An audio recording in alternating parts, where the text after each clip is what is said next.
Police station వెళ్ళడం అదే పట్టుసారి police ஸ்டேஷன்ல இருக்கறவங்க மரியாதை போயிட்டு சாரி இதுவரை நாங்க போலீஸ் ஸ்டேஷன் பக்கமே போனது இல்ல அதான் முதல் தடவை అప్పుడు మాకేం అర్థం కాలేదు அப்ப என்ன செய்யணும்ன்றது ஒண்ணும் புரியல అప్పుడు నేను మా అమ్మకి ఫోన్ చేశాను நான் என் சகோதரனுக்கு ஃபோன் பண்ணேன் అప్పుడు అక్కడ ఉన్న సిఐ వచ్చి அங்க இந்த சிஐ வந்து అంతకుముందు మా పలమనేరులో పనిచేశారు அவர் పలమనేరులో வேலை செய்தார் అప్పుడు మా అమ్మ వచ్చి ఆయనకి ఫోన్ చేయించారు அவர் மூலமா ஃபோன் சகோதரர் ஃபோன் பண்ண சொன்னார் ఆ తర్వాత ఆ సిఐ వచ్చి మీరు పోయి చేసుకోండి ఏం కాదని చెప్పేశారు அந்த సిఐ வந்து நீங்க அங்க ஊழியம் பண்ணுங்க ஒன்றும் ஆகாதுன்னு சொன்னார் అట్లా చెప్పేసినారని వెంటనే ఎవరైతే మాకు వ్యతిరేకంగా ఉన్నారో వాళ్ళు వెళ్ళి నాకెళ్ళి స్టేట్ తీయాలని చూశారు அதுக்கப்புறமா விரோதமா இருந்தவர்களெல்லாம் ஸ்டே வாங்கணும்னு போனாங்க అయితే అప్పుడే కరోనా స్టార్ట్ అయింది அப்பதான் కరోనా స్టార్ట్ ஆயிடுச்சு అందుకని ఎక్కడ అన్ని ఆపేసినారు ఎక్కడికక్కడ எல்லா வேலைகளும் அப்படியே முடக்கப்பட்டதுனால இந்த ஊழியம் தடையலாம் అయితే ఒక అద్భుతం అంటే రాత్రికి రాత్రి సీట్ చేసినారు கர்த்தருடைய கிருபை என்னன்னா ஒரே ராத்திரியில எல்லா ஷீட்டும் போட்டாச்சு ఇప్పుడు మీరు కూర్చున్నట్టు ఇక్కడ చూస్తున్నట్టు అలా లేదు మట్టి మీద ఆరాధన చేశాం அது இப்போ நீங்க பார்க்க மாதிரி இல்லை வெறும் தரையை இருந்தா கூட மண்ணு போல இருந்தது చుట్టూ పట్ల కట్టేసి சுற்றிலும் அந்த பேனர்களை கட்டி வைத்து మట్టి మీదే ఆరాధన చేశాం அந்த மண்ணு மேல தான் நாங்கள் ஆராதித்தோம் ఆ తర్వాత కరెంట్ మీటర్ కోసం వెళ్తే அதுக்கப்புறமா மீட்டருக்காக கரண்ட்டுக்காக போகும்போது అక్కడ కూడా మాకు ఇవ్వకుండా చాలా మంది అబ్జెక్షన్ చేశారు அங்கேயும் தடை பண்ணார்கள் ఆ తర్వాత దేవుడి కృప వలన మీటర్లు కూడా మాకు ఇవ్వబడింది அதுக்கப்புறமா தேவனுடைய கிருபையினால் மீட்டர் வழங்கப்பட்டது అయితే మీరు చూస్తున్న ఈ చుట్టుపక్కల ఇల్లు ఏది లేదు ఇక్కడ அப்போ இங்க நீங்க பார்க்கிற வீடுகள் எதுவுமே இல்லை ఏది కాదు ఆ ఎంట్రన్స్ లో ఒక ఇల్లు మాత్రం ఈ కరెంట్ ఆఫీస్ తప్ప ఇక్కడ ఇల్లు ఏది మాత్రం మొత్తం కంప్లీట్ ఈ చుట్టుపక్కల எந்த வீடும் இல்லை அந்த ஒரே ஒரு வீடு தான் அந்த கரெంట్ ఆఫీస్ పక్కన இருந்தது అయితే ఇక్కడ కరుణామణి ఒక అమ్మ ఉంది నేను ఆ అమ్మకి 4 ముక్కల నుంచి ప్రార్థన చేసేవాళ్ళం కరుణమ్మ అనే ఒక సహోదరియు నాను ఇక வந்து 4:45 இருந்து ஜெபம் பண்ண ஆரம்பித்தோம் అయితే ఆ ప్రార్థన మేము చేసిన 2 వారాలంతా ఈ పాటలన్నీ ఒక కొనికి చేసేసారు நாங்கள் ஜெபம் பண்ண கொஞ்ச நாளிலே இங்க பிளாட்டெல்லாம் க்ளீன் பண்ணியாச்சு ఆ తర్వాత మేము వచ్చిన తర్వాత ఇళ్ళని కట్టినారు நாம் இங்க வந்த பிறகுதான் எல்லா வீடும் கட்டப்பட்டது ప్రతి అడుగున చాలా ఆటంకాలు ఆ రోజు నుంచి ఈ రోజు వరకు ఒక్కొక్క మా దగ్గర డబ్బులు ఉన్నప్పుడు ఇప్పటి వరకు ఇది ప్రారంభించి ఈ స్థితికి తీసుకొచ్చడానికి దేవుడే తన కృపతో నడిపించాడు ఈ పరిచర్యను பலவிதமான தடைகள் வந்த போதிலும் கர்த்தர் கிருபையால் இந்த ஊழியத்தை இமற்றமாய் கொண்டு வந்தார் எங்கள்கிட்ட பணம் இருக்கும்போது கொஞ்சம் கொஞ்சமா இந்த காரியத்தை முடிப்போம்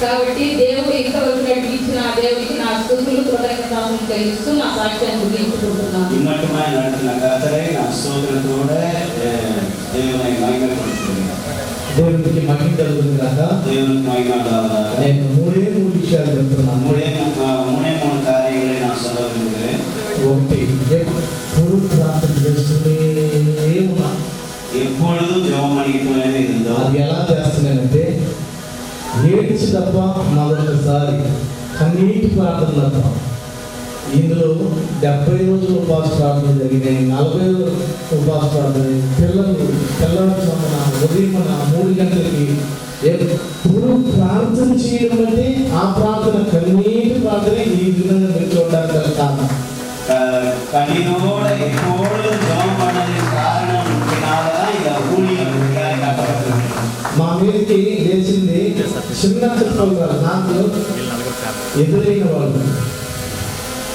నాకు ఎదురైన వాళ్ళు చిన్నవాళ్ళు కాదు ఎప్పుడు పరిచయం எனக்கு ஊழியத்திலே எதிரியா இருந்தவர்கள் சாதாரணமான ஆள் அல்ல ఎమ్మెల్యేకి సపోర్ట్ ఉన్న నాయకులు ఎమ్మెల్యేకి సపోర్టా இருந்தவர்களும் ఆంధ్ర తెలంగాణకి హైకోర్టు సెక్రటరీ హైకోర్టుకి judge Andhra Telangana high court judge వీళ్ళతో నేను పోరాటం వీళ్ళతో పోరాటం ఇలాంటి పోరాటము నేను అనుకున్నాను ఇక్కడ ఎవరికి జరగకూడదని నేను అనుకుంటున్నాను ఇప్పటిపట్ట ఉపద్రవం యాருக்கு అందరికాదని நான் நினைக்கிறேன் ఎందుకంటే నేను ఎక్కువగా ఎమ్మెల్యేలతోనే పోట్లాడినాయి அதிகமாக எம்எல்ஏ போன்றவர்களோட ఎవరైతే వాళ్ళకి సపోర్ట్ ఉంటారో వాళ్ళతోనే పోరాడినాయి யாரெல்லாம் அவங்களுக்கு சப்போர்ட்டா இருக்காங்களோ அவங்களோட போராடினேன் నేనైతే నా వల్ల కాదు ప్రభు, వాళ్ళు ఎక్కడ నేను ఎక్కడ దేవుడితో నేను అడిగేది.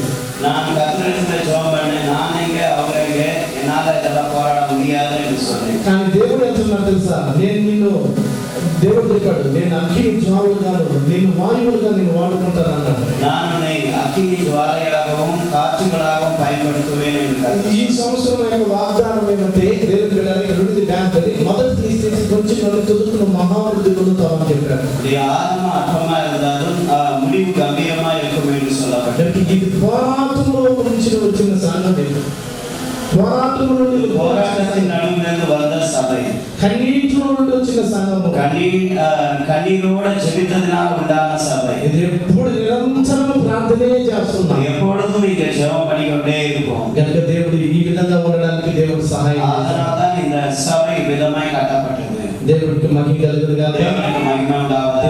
సేవకులు, సేవలు అనేక మంది యవనస్తులు, అలాగే స్త్రీలు, అనేక మంది దైవ సేవకుల ఆలోచన ప్రియజనుల ఈ విధంగా దేవుడు సహాయం చేసి నిలబెట్టడానికి దేవుడు సహాయం చేశారు. అనేక பிள்ளைகளுடைய ஜெபம், பெரியவர்களுடைய ஜெபம், அநேகருடைய ஊழியர்களுடைய உதவியினாலே இந்த ஊழியங்களை கட்டப்பட்டது. దేవుడికి మహిమ కలుగును గాక. கர்த்தருக்கு மகிமை உண்டாவதாக. దేవుడు ఇంతవరకు సహాయం చేసి దేవుడికి మహిమ కలుగును గాక. இம்மட்டுமாய் உதவின கர்த்தருக்கு மகிமை உண்டாவதாக. ఆమేన్. ஆமென். ఈ సమయంలో మదనపల్లి నుంచి వచ్చిన దేవుడి దాసురాలు జలద ప్రసాద్ అయ్య గారి యొక్క తల్లి గారు ఉన్నారా? వచ్చారా అమ్మ? వచ్చిన వచ్చి చిన్న ప్రార్థన చేస్తారు. అమ్మగారు ప్రార్థన చేస్తారు. అలా డానీ వచ్చి కూడా డానీ బ్రదర్ గారు నీ మహాకృపను బట్టి ఈ దినం ఇంత చక్కటి ఆలయాన్ని ప్రారంభించుకోవడానికి నీ దాసురానికి ఇచ్చినటువంటి భాగ్యం బట్టి నీకు లెక్కలేని స్తుతులు స్తోత్రాలు చెల్లిస్తున్నాను.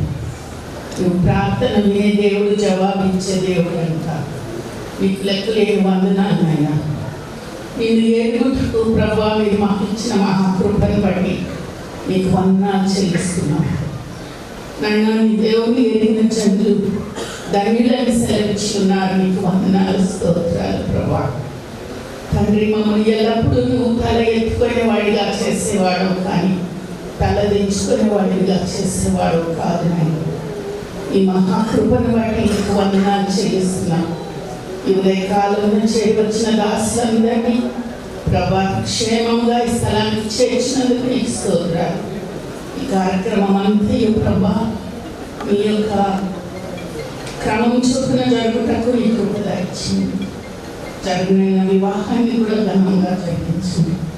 దీని కొరకు సహాయపడినటువంటి ఈ స్థలం ఇచ్చిన వారిని, మెటీరియల్స్ ఇచ్చిన వారిని, ప్రార్థించిన వారిని ప్రతి ఒక్కరిని దీవించి ఆశీర్వదించండి ప్రభా. ఈ చుట్టుపక్కల ప్రాంతాలన్నింటినీ ప్రభా మీ కొరకు మేము స్వాధీనం చేసుకుంటున్నాం. ఇక్కడ నా ఆత్మలన్నింటినీ ప్రభా మీ రాజ్యం కొరకు మేము స్వాధీనం చేసుకుంటున్నాం నాయన. ప్రతి ఒక్కరూ నేను ఎరుగుటకు తెలుసుకుంటూ ఈ రాజ్యానికి సిద్ధపడటకు నీ కృప దయచేసి మహిమ పొందుమని ఈ కార్యక్రమంలో నీ దాసురాలని, సందస్తులను, వచ్చిన సేవకులందరినీ ప్రభా మీ చేతులకు అప్పగించుకుంటూ యేసు నామమున ఎంతో బతిమాలి వేడుకొంచున్నాము తండ్రి. ఆమేన్. అక్కడ మార్టినయ్య పిల్లలు స్త్రీలు కూడా కొందరు వెళ్ళి మాతమ్మ మరియమ్మ ఇలా బయట పురుషులందరూ చాలా మంది బయట పిల్లలందరూ తిరుగుతున్నారు. ఒకసారి ఈ సమయంలో దేవుని వాక్యములు పరిచయం కదా జాగ్రత్త వాక్యం, ఎందుకంటే ముగించిన తర్వాత వివాహ కార్యక్రమం ఉంది కాబట్టి వాళ్ళందరూ వచ్చేస్తారు. మనం కనుక సిద్ధపడి ముందుకు వెళ్ళడానికి దేవుడు సహాయం చేసినందుకు దేవుడికి మహిమ కలుగుగా. ఒకసారి దేవుడికి మహిమ కలుగుతూ చేతులెత్తి స్తోత్రం చెప్పమా. హల్లెలూయా. చెప్పలేదు దేవుడికి కనపరుస్తామా. హల్లెలూయా, హల్లెలూయా. ఈ సమయంలో దేవుడి దాసుడికి అప్పగిస్తున్న మాట పరిచయం రెండు చేతులెత్తి చెప్పమా. హల్లెలూయా. దేవుడికి మహిమ కలుగుగాక. ఆమేన్. இந்த மகிமையான ஆலயத்தை கர்த்தர் தர்மையான தத்துவ தாசன் மூலமாக இந்த பகுதியில் கட்டுமையாக దేవుని యొక్క దాసుల మూలంగా ఇది మన ఈ స్థలంలో కూడి రావడానికి இந்த மகிமை ஆலயத்தில் பிரசன்னம் எப்போதும் இருப்படி நாம் எல்லாரும் எதிர்கொள்ள வேண்டும். ఈ యొక్క మహిమగల స్థలంలో దేవుని యొక్క మహిమ ప్రసన్నత ఎల్లప్పుడూ ఉండాలని మనం ఎల్లప్పుడూ ప్రార్థించాలి. இந்த நாளிலும் ఈ దినంలో కూడా எங்களை அழைத்து మమ్మల్ని పిలిచి கனப்படுத்தின గణపరిచిన கர்த்தருடைய ஊழியக்காரர் குடும்பத்துக்கும் சபைக்கும் நான் நன்றி செலுத்துகிறேன். దైవదాసులకి, వారి కుటుంబానికి, వారి సంఘానికి నా వందనాలు తెలియజేస్తున్నాను. கர்த்தருடைய ஆசீர்வதிப்பார். దేవుడు తామే మిమ్మల్ని ఆశీర్వదించుగాక. வேதத்திலிருந்து ஒரு சில வசனங்களை நாம் தியானம் பண்ணுவோம். లేఖనాల నుండి మనం కొన్ని వాక్యాలను ధ్యానించుకుందాం. 2 நாளாகம புஸ்தகம் 2 దినవృత్తాంతాల గ్రంథము 2వ அதிகாரம் 2వ అధ్యాయము 4 6 వచనங்களை நாம் வாசிக்க கேட்போம். 4 నుంచి 6 వాక్యాలు మనం చదువుకుందాం. 2 దినవృత్తాంతాలు 2వ అధ్యాయం 4 నుండి 6 వచనాలు. దయచేసి ఎవరైనా చదవండి.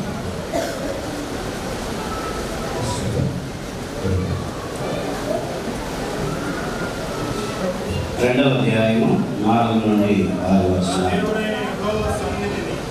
నా దేవుడైన యెహోవా సన్నిధిని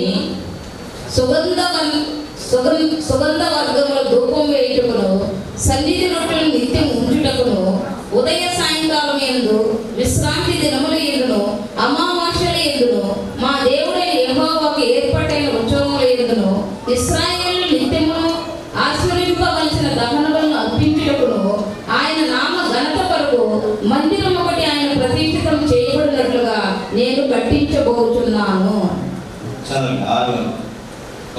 నేను కట్టించు మందిరం గొప్పదిగా నుండును.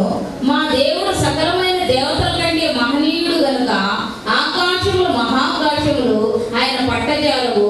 ఆయనకు మందిరం కట్టించుటకు చాలిన వాడేవాడు. ఆయన సన్నిధిని ఆయన మందిరమును కట్టించుటకై నేనే పాత్రకు వాడను. ధూపం వేయటకే నేను ఆయనకు మందిరము కట్టదలిచి ఉన్నాను. సాలొమోను ఆలయాన్ని కట్టాడు. அந்த மகிமையான ஆலயத்தை, ఆ యొక్క మహిమగల ఆలయమును சாலமோன் கட்டுவது நோக்கம் என்ன? సాలొమోను కట్టడానికి గల ఉద్దేశం ఏమిటి? கர்த்தருக்கு தூபவர்க்கம் இல்ல, దేవునికి ధూపమును వేయటకు. தூபம் காட்ட, ధూపమును వేయటకు. தூபவர்க்கம் இட வேண்டும் என்றால் என்ன? ఆ యొక్క ధూపం వేయటం అంటే ఏంటి? ஜெபம், ప్రార్థించుట. ஜெபம், ప్రార్థించుట. మార్కు எழுதின సువిశేషం మార్కు సువార్త 1వ அதிகாரம் 1వ అధ్యాయము 35వ వచనத்தை நாம் வாசிப்போம். 35వ వచనాన్ని చదువుకుందాము. మార్కు సువార్త 1:35. ఆయన చంద్రకడనే లేచి ఇంకా చాలా చీకటి ఉండగానే బయలుదేరి అరణ్య ప్రదేశములకు వెళ్ళి అక్కడ ప్రార్థన చేయుచుండెను.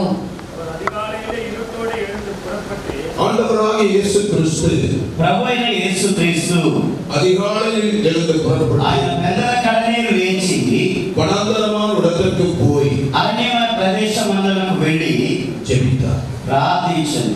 ஜெபம் ప్రార్థన ஒரு மனிதனை ఒక మనిషిని உயர்த்தும். హెచ్చించును. ஜெபம் ప్రార్థన ஒரு மனிதனை ఒక మనిషిని கனப்படுத்தும். గణపరచును. ஜெபம் ప్రార్థన சத்துருடைய வல்லமைகளை శత్రు యొక్క శక్తులను நிர்மூலமாக்கும். నిర్మూలన చేయును. ஜெபம் ప్రార్థన சபையில సంఘంలో தேவனுடைய மகிமை இறங்கும். దేవుని యొక్క మహిమను దింపును. ஜெபம் ప్రార్థన ஒரு மனத்தை சேர்க்கும். ஒரு மனம். ఒక ఏక మనస్సును కలుగజేయును. ஜெபம் ప్రార్థన உயர்த்தும். హెచ్చించును. ஆண்டவராகிய இயேசு ప్రభువైన యేసు ஜெபம் பண்ணினார். ప్రార్థించెను. நீங்கள் நானும் నీవు నేను இந்த ஆலயத்தில் ఈ ఆలయమందు வந்து వచ్చి ஜெபிக்கும் போது ప్రార్థించినప్పుడు நம்முடைய பிரச்சனைகள் மாறும், మన సమస్యలు తీరును, கவலைகள் மாறும், మన యొక్క వేదనలు మారును, கண்ணீர் மாறும். మన కన్నీరు మారును. கர்த்தர் பிரச்சனைக்கு ஒரு முடிவு தருவார். దేవుడు ప్రతి ఒక్క సమస్యకు ఒక ముగింపునిచ్చును. మార్కు எழுதின சுவிசேஷம் మార్కు సువార్త 6వ அதிகாரம் 6వ అధ్యాయం 16-17 వాసిக்கும் పొழுது 16-17 వచనాలు మనం చదివినప్పుడు అయితే హేరోదు విని నేను తలకొట్టించిన యోహాని అతను మృతుల్లో నుండి లేచి ఉన్నాడని చెప్పెను. హేరోదు తన సహోదరులకు పిలిపి వారైన హేరోదియను పెళ్లి చేసుకునేందున యోహాను నీ సహోదరి వారిని చేర్చుకొనుట నీకు న్యాయము కాదని హేరోదుతో చెప్పెను కనుక అతడు ఆమె నిమిత్తం యోహాను పట్టి తెప్పించి చెరసాలలో బంధించి ఉండెను. హేరోదియ ఆ 16 సహోదరునాయ மகனாகிய பிலிப்புவின் மனைவி ஏரோதியாளை தனக்கு மனைவியாக்கிக் கொண்ட போது யோவான் ஏரோதை நோக்கி, என்னுடைய சகோதரன் மனைவி வைத்துக் கொள்வது நியாயமல்ல என்று சொன்னது நிமித்தம் லூக்கா 6:12 லூக்கா 6:12 లూకా 6:12 దినముల యందు ఆయన ప్రార్థన చేయుటకు కొండకు వెళ్ళి దేవుని ప్రార్థించేటందుకు రాత్రి గడిపెను.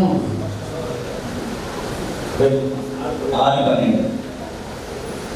அந்நாட்களிலே அவர் ஜெபம் பண்ணும்படி ஏறி ராம் முழுவதும் தேவனை நோக்கி ஜெபம் பண்ணி கொண்டிருந்தார். ஆண்டவராகிய இயேசு கிறிஸ்து ప్రభువైన యేసుక్రీస్తు రాముడు జపమడినా రాత్రంతయు ప్రార్థన చేశాడు. లూకా 5:14 சொல்லுகிறது. లూకా 5:16 చెప్తున్నది. వనాంతరములో జీవితార్ ఆయన అరణ్యమందు ఉండెను. మత్తయి 14:23 சொல்லுகிறது. మత్తయి 14:23 చెప్తున్నది. మலையின் மேல் போய் ஜெபித்தார். ఆయన కొండపైకి వెళ్ళి ప్రార్థించాడు. మత్తయి 26:36 சொல்லுகிறது. మత్తయి 26:36 చెప్తున్నది. గెత్సేమనే తోటలో జెబితార్. గెత్సేమనే తోటలో ప్రార్థించెను. లూకా 22:41-42 சொல்லுகிறது. లూకా 22:42 చెప్తున్నది. మూడనాడు పడియెత్తి జెబితార్. మోకాళ్ళుని ప్రార్థించెను. మత్తయి 26:39 சொல்லுகிறது. మత్తయి 26:37 చెప్తున్నది. సాగిలపడి ప్రార్థన చేశాను. ఎబ్రేయర్ 5:7 சொல்லுகிறது. ఎబ్రేయర్ 5:7 హెబ్రీయులకు రాసిన పత్రిక 5:7 లో చదవబడినది. బలத்த శబ్దతోను జెబితార్. బలத்த శబ్దతోను జెబితార్. మహా రోదనతో ఆయన ప్రార్థన చేశాను. లూకా 19:41 சொல்லுகிறது. లూకా 19:41 చెప్తున్నది. కన్నీరోడు జెబితార్. కన్నీటితో ప్రార్థించెను. లూకా 22:44 சொல்லுகிறது. లూకా 22:44 చెప్తున్నది. వ్యాకులతోను జెబితార్. చాలా బలముగా ప్రార్థన చేశాను. లూకా 22:44 சொல்லுகிறது. ఊకతోను జెబితార్. ఆయన చాలా బాధపడి ప్రార్థన చేశాను. అదే 22:44 சொல்லுகிறது. రక్తం వేరుయోడు జెబితార్. రక్తத்தின் వేరుడే. లూకా 22:44 లో చదవబడినది. ఆయన రక్త బిందువులు కారణంగా ప్రార్థన చేశాడు. అదే సాలమోను కట్టిన ఆలయத்திலே అందులో సాలమోను కట్టిన ఆలయం నందు ధూప వర్గ విడుదలయాగ అక్కడ ధూపము వేయి నిమిత్తము ఆలయத்தை కట్టిన ఆలయము కట్టబడినది. அந்த 2 நாளாகம புத்தகம் 2ஆம் அதிகாரம் 6ஆம் வசனம் சொல்கிறது. ఆ యొక్క 2 దినవృత్తాంతాలు 6:2 వచనం మన 2వ అధ్యాయము 6వ వచనంలో చదువుతున్నాము. వానంగళం ఆకాశం మహాకాశములు వానాది వానంగళం ఆ యొక్క ఆకాశం మహాకాశములు அவரை கொள்ளாதிருக்க ఆయన పట్టజాలనగా அவருக்கு ஒரு ஆலயத்தை கட்ட ఆయనకు ఆలయమును కట్టుటకు வல்லவன் யார்? ఎవరు శక్తిమంతుడు? அவர் సన్నిధిயில் ఆయన సన్నిధి నందు ధూపం కాட்டுவதற்கு ஒழிய ధూపము వేయటకే తప్ప வேறு முகாந்தரமாய் వేరొక కారణమును బట్టి அவருக்கு ஆலயம் கட்டுவதற்கு నేను ఆలయము కట్టలేదు అంటున్నాడు. இவ்வளவு பெரிய ஆலயத்தை கட்டுவதற்கு ఇంత పెద్ద ఆలయం కట్టుటకు காரணம் என்ன? కారణమేమి? దైవத்தை నోకి జెబిపదற்கு దేవుని ప్రార్థించడానికి జెబమే జయం. ప్రార్థనే చేయము. సంగీతం పుస్తకం కీర్తనల గ్రంథము 132వ సంగీతం 132వ కీర్తన 8వ వచనం சொல்கிறது. 8వ వచనం చెప్తున్నది. కర్తావే ప్రభువా ఉమదు వల్లమై విளங்கும் నీ యొక్క శక్తిని బయలుపరచు. నీ పరిశుద్ధమైన మందసముతో కూడరము. యెహోవా లెమ్ము, నీ బలసూచకమైన మందసముతో కూడా రమ్ము, నీ విశ్రాంతి స్థలంలో ప్రవేశింపుము. கர்த்தாவே உடைய வல்லமை விளங்கும்படி பெட்டியுடன் நீர் உமது தாவார ஸ்தலத்துக்குள் எழுந்தருளும். வல்லமை விளங்கும் பெட்டி. అక్కడ బలసూచకమైన మందస్సము. அந்த வல்லமை விளங்கும் பெட்டியா ఆ యొక్క బలసూచకమైన మందస్సు ఎవరు? ஒவ்வொரு தேவனுடைய பிள்ளைகளும் அந்த பெட்டி. ఒక్కొక్క దేవుని బిడ్డ ఆ యొక్క పెట్టే ఉన్నారు. நாம் கர்த்தரோடு கூட మనం దేవునితో కూడా ஞானஸ்நானத்தின் மூலமாய் బాప్తిస్మం మూలముగా உடன்படிக்கப்பட்டு இருக்கிறோம். మనం నిబంధన చేసుకుని ఉన్నాము. ஆகவே நீங்கள் நானும் అందువల్ల నీవు నేను தேவனுடைய மகிமையின் ஆலயத்துக்குள்ள வந்து ఓ దేవుని యొక్క మహిమగల ఆలయంలోకి వచ్చి ஜெபிக்கிறது மாத்திரமல்ல, ప్రార్థించడం మాత్రం కాదు, தேவனுடைய வல்லமையை பெற்று దేవుని యొక్క శక్తిని పొందిన వారై ఉండాలి. தேவனுக்கு மகிமையுள்ள சாட்சியாக நாம் దేవుని యొక్క మహిమగల సాక్షిగా జీవించాలి. இந்த சுற்றுவட்டார மக்களுக்கு மத்தியில் ఇక్కడ ఉన్న ప్రతి ఒక్క జనుల మధ్యలో நீங்க ஒரு வல்லமை உள்ள பெட்டியாக காணப்பட வேண்டும். మీరు ఒక పరిశుద్ధమైన మనస్సుగా కనబడవలెను. ஆண்டவர் எங்கெல்லாம் கடந்து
28:2.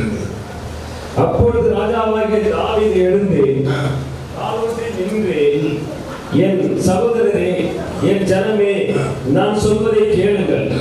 கர்த்தருடைய உடன்படிக்கை பெட்டியும் தமது தேவனுடைய பாதபடியும் தங்குவதற்கு ஒரு ஆலயத்தை கட்ட நான் என் மனதிலே நினைத்து கட்டுகிறதற்கு ஆயத்தமும் பண்ணினேன். గమనించండి, இந்த ஆலயம், ఈ యొక్క ఆలయము జెబోఆలయం, ఇది ప్రార్థనా గృహము, వల్లమై విளங்க வேண்டிய ஆலயம், దేవుని శక్తి బయలుపడవలసిన ఆలయం, தேவனுடைய பாதப்படி, దేవుని యొక్క పాదపీఠము, தேவனுடைய பாதப்படி. దేవుని యొక్క పాదపీఠము. இந்த வீடு, ఈ యొక్క ఇల్లు ஜெப வீடு, ప్రార్థనా గృహము. యేసయ్య 56, యేసయ్య 56, 56, 6-7 వచనాలు 6-7 వచనాలు మనం చదివితే చదవండి. கர்த்தரை சேவிக்கவும் கர்த்தருடைய நாமத்தை நேசிக்கவும் கர்த்தரை சேவிக்கவும் கர்த்தருடைய நாமத்தை சேவிக்கவும் அவருக்கு ஊழியக்காரராய் இருக்கவும் அவருக்கு ஊழியக்காரராய் இருக்கவும் அவரை சேர்ந்து அவருடன் சேர்ந்து ஓய்வு நாளை பரிசுத்த குலைச்சலாக்காதபடி ஆசரித்து என் உடன்படிக்கையை பற்றிக் கொண்டிருக்கிற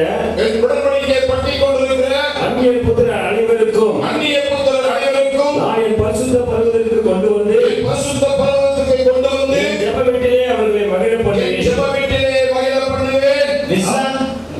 அவருடைய சர்வாங்க தகனங்களும் அவருடைய பலிகளும் என் பலிபீடத்தின் மேல் அங்கீகரிக்கப்பட்டிருக்கும். என்னுடைய வீடு சகல ஜனங்களுக்கு విశ్రాంతి దినమున అపవిత్రపరచకుండా ఆచరించు. ఈ యొక్క ప్రార్థనా గృహంలో వచ్చే వారికి ఆనందం కలుగును. 122వ కీర్తన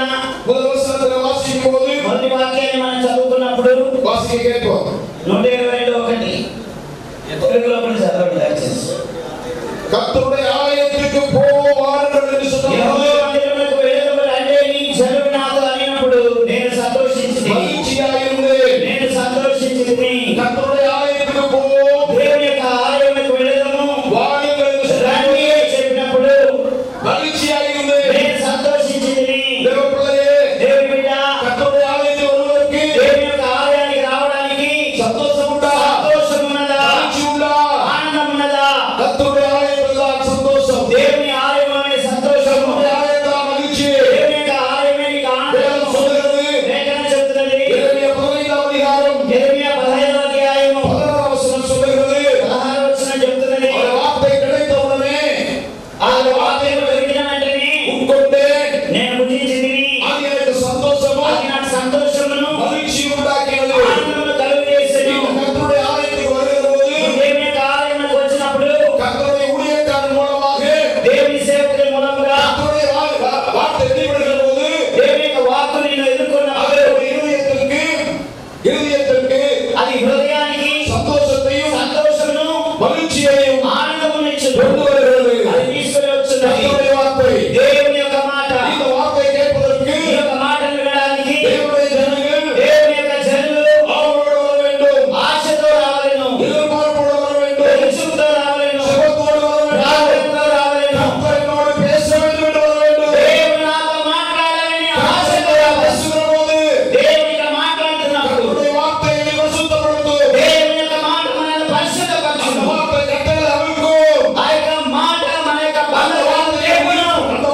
உயிர்ப்பிக்கும். ఆ యొక్క మాట మనల్ని ఉజ్జీవింపజేయును. 119వ సంగీతం 49వ వచనం 50వ వచనాన్ని వాసిస్తున్న పొழுது 49-50 వచనాలు మనం చదివినప్పుడు 119వ సంగీతం 49 50 119వ కీర్తన 49-50. நீர் என்னை நம்ப பண்ணின நீர் என்னை நம்ப பண்ணின வசனத்தை வசனத்தை அடியேனுக்காக உமது அடியானுக்காக நினைத்தருளும். நினைத்தருளும். அதுவே என் சிறுமையில் ஆறுதல். எனக்கு ஆறுதல். உம்முடைய வாக்கு என்னை உயிர்ப்பித்தது. உம்முடைய வார்த்தை என்னை உயிர்ப்பித்தது. నీ వాక్యం నన్ను బ్రతికించి ఉన్నది. நீ நம்பப்படின வார்த்தை నీవు నాకు నమ్మకమును నిరీక్షణను పుట్టించిన మాట என் சிறுமையில் నా యొక్క బాధలో என் நெருக்கத்தில் నా యొక్క ఇబ్బందిలో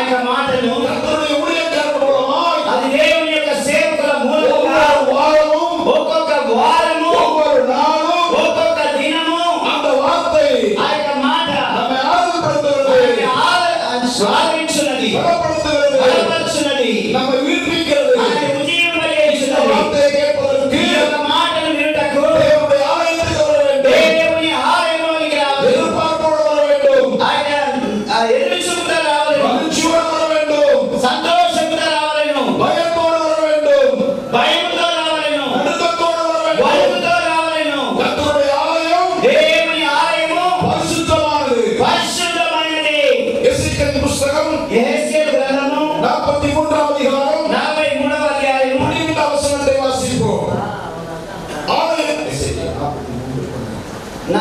43:12 యెహెజ్కేలు ஆலயத்தில் ஆலயத்தினுடைய பிரமாணம் பிரமாணம் என்னவென்றால் மலை உச்சியின் மேல் மலை உச்சியின் மேல் சுற்றிலும் அதின் எல்லையெங்கும் எல்லையெங்கும் மிகவும் பரிசுத்தமாய் மிகவும் பரிசுத்தமாய் இருக்கும். இதுவே ஆலயத்தின் இதுவே பிரமாணம். ஆலயத்தினுடைய பிரமாணம்.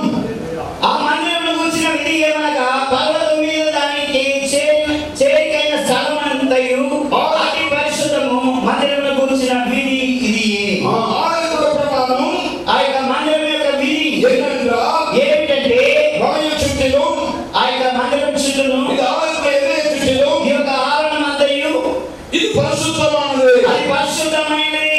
அதுதான் தேவனுடைய பிரமாணம். అదే దేవుని యొక్క విధి. இங்கே வருகிறவர்கள் ఇక్కడికి వచ్చేవారు பரிசுத்தமாகி పరిశుద్ధపరచబడి கர்த்தருடைய மகிமையான வருகையில் దేవుని యొక్క మహిమగల రాకడకు உருவப்படுத்தப்பட்டு వారు కొనిపోబడతారు. எடுத்துக்கொள்ளப்பட வேண்டும். అప్పుడు ఎత్తుకొనబడాలని அந்த வாணியோடு ఆ వాంఛతో எதிர்பார்ப்போடு ఆ ఎదురుచూపుతో பரிசுத்தத்தோடு పరిశుద్ధతతో தேவ சமூகத்தில் வர வேண்டும். దేవుని సన్నిధికి రావాలని தேவனுடைய பிரமாணம் దేవుని యొక్క విధి பரிசுத்தம். పరిశుద్ధత. பரிசுத்தம் இல்லாமல் పరిశుద్ధత లేకుండా ஒருவரும் ఒక్కడైనా கர்த்தரை தரிசிக்க முடியாது. ప్రభువును దర్శించలేడు. ஆக தேவ சமூகத்தில் வர தேவ பிள்ளைகள் అందువల్ల దేవుని సన్నిధిలోకి వచ్చే దేవుని బిడ్డలు பரிசுத்தத்தோடு வர வேண்டும். పరిశుద్ధతతో రావాలని, பயத்தோடு வர வேண்டும். భయంతో రావాలని, மகிழ்ச்சியோடு வர வேண்டும். భక్తితో రావాలని, எதிர்பார்ப்போடு வர ఒక வேண்டும். నిరీక్షణతో రావాలని, தேவனுடைய மகிமையின் பிரசன்னத்தை உணர்ந்து நடந்து போக வேண்டும். దేవుని యొక్క మహిమగల ప్రసన్నతను గ్రహించి వెళ్ళగలను. அது மாத்திரமல்ல, అది మాత్రం కాదు, 2 நாளாக புஸ்தகம் 2 దినవృత్తాంతాలు 7వ அதிகாரம் 7వ అధ్యాయము 12వ வசனம் சொல்கிறது, 12వ వాక్యం చెప్తున్నది, என் நாமம் தரிக்கப்பட்ட என் நாமம் தரிக்கப்பட்ட கர்த்தர் இரவிலே கர்த்தர் இரவிலே சாலமோனுக்கு தரிசனமாகி சாலமோனுக்கு தரிசனமாகி விண்ணப்பத்தை கேட்டு என் விண்ணப்பத்தை கேட்டு இந்த ஸ்தலத்தை எனக்கு பலியிடும்படி ஆலயமாக தெரிந்து கொண்டேன். இந்த ஸ்தலத்தை ఈ స్థలమును எனக்கு பலியிடும் ஆலயம். నాకు బలి చెల్లించినట్లు ఆలయముగాను, இந்த ஸ்தலத்தை ఈ స్థలమును இந்த தேவனுடைய ஆலயத்தை ఈ యొక్క దేవుని ఆలయమును பலியிடும் ஸ்தலமாக బలి చెల్లించు స్థలముగా தேவன் தெரிந்து கொண்டிருக்கிறார். దేవుడు కోరుకొని ఉన్నాడు. தேவன் தெரிந்து கொண்ட பரிசுத்த ஸ்தலம், దేవుడు ఏర్పరచుకున్న పరిశుద్ధ స్థలము, தேவன் தெரிந்து கொண்ட இடம். దేవుడు ఏర్పరచుకున్న స్థలము. தெய்வத்துக்கு வருகிறவர்கள் எல்லாம் ఇక్కడికి వచ్చి వాళ్ళందరూ பலி செலுத்த வேண்டும். బలి చెల్లించాలి. என்ன பலி செலுத்த வேண்டும்? ఏ బలి చెల్లించాలి? ஸ்தோத்திர பலி செலுத்த வேண்டும். స్తోత్ర బలులు చెల్లించాలి. ஸ்தோத்திர பலியிடுகிறவன் స్తోత్ర బలులు என்னை చెల్లించువాడు மகிமைப்படுத்துகிறான். నన్ను మహిమపరచున్నాడు, என்னை கனப்படுத்துகிறான். నన్ను కనపరచున్నాడు. ஸ்தோத்திர பலியிடுகிறவன் స్తుతియాగము చెల్లించువాడు தேவனை மகிமைப்படுத்துகிறான். దేవుని మహిమపరచున్నాడు. நான் சொல்லுகிறதை అందరూ சொல்லுகிறோம். దేవుని మహిమపడదామా? நாம் எல்லாரும் ஆலயத்துக்கு வருகிறோம். అందరూ దేవుని ఆలయానికి రావడానికి గల ఉద్దేశము மனுஷன்